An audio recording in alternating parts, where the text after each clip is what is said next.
All right, golfers, I want to start a new series where I'm going to pick one of the winners of last week's tour events, and we're going to talk about what you can learn from their golf swing. So obviously last week, Linn Grant, epic comeback on the European Tour, coming back from 11 shots to win. My own personal student, Calum Hill, finished second. It was an awesome week.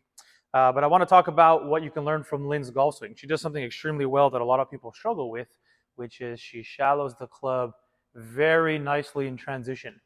Now, I've often spoken about the fact that there's obviously more than one way to do this. You know, your wrist angles are going to manipulate the shaft movement as well as the club face. Your forearms are going to manipulate the shaft movement in the club face. Your trail arm as well. There's so many different variables involved, of course, the amount of hand depth you have and so on. I want to highlight specifically the forearms in Linn's case. You know, one of the things that she does extremely well is she goes from a forearm position that is much more closed in the backswing to a forearm position that opens into the transition. So what does that mean? It basically means if, for me as a right-handed golfer, if I take my forearms and I rotate them to my left in the backswing, I used to use the analogy of like driving a car, rotating the steering wheel to your left. Well, if I take my two forearms and I do this, you'll notice I'll close them down. So this is going to help me to keep the club head outside the hands in the takeaway. Obviously, a lot of golfers pull the club inside. A lot to benefit from in doing that.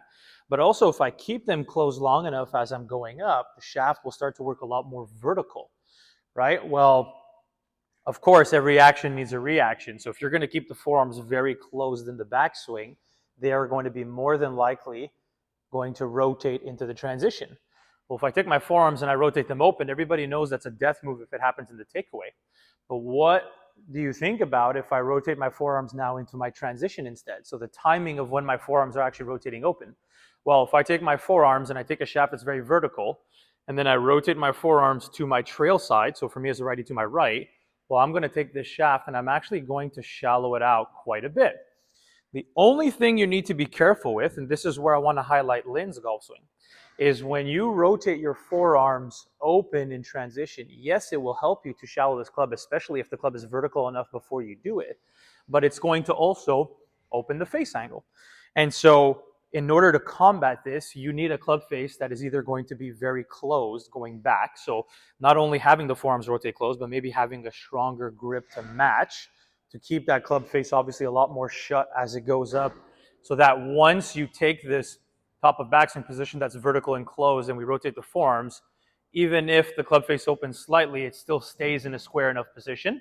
So you're matching up the backswing to how the club works in transition. Or, and this is not something Linn does, but you can have the lead wrist working into much more flexion on the way down. And what that means is if we take more of a neutral grip, club face might not be as closed here, but when we go to the top and we rotate the forearms, we'll shallow the club but the face opens. But if we do that, the same forearm rotation, but we add some bow to the wrist, we can keep that club face a lot more square, obviously coming down. So in her case, what she does really well is she's got a slightly stronger left-hand grip, which helps her keep the club face more closed going back.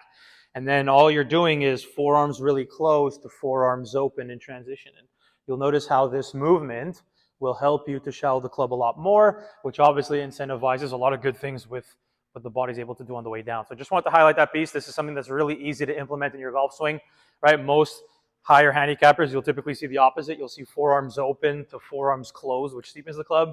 Try to reverse the script on that. Forearms much more closed to forearms much more open. You'll start to really improve the movement of the shaft in your golf swing, okay?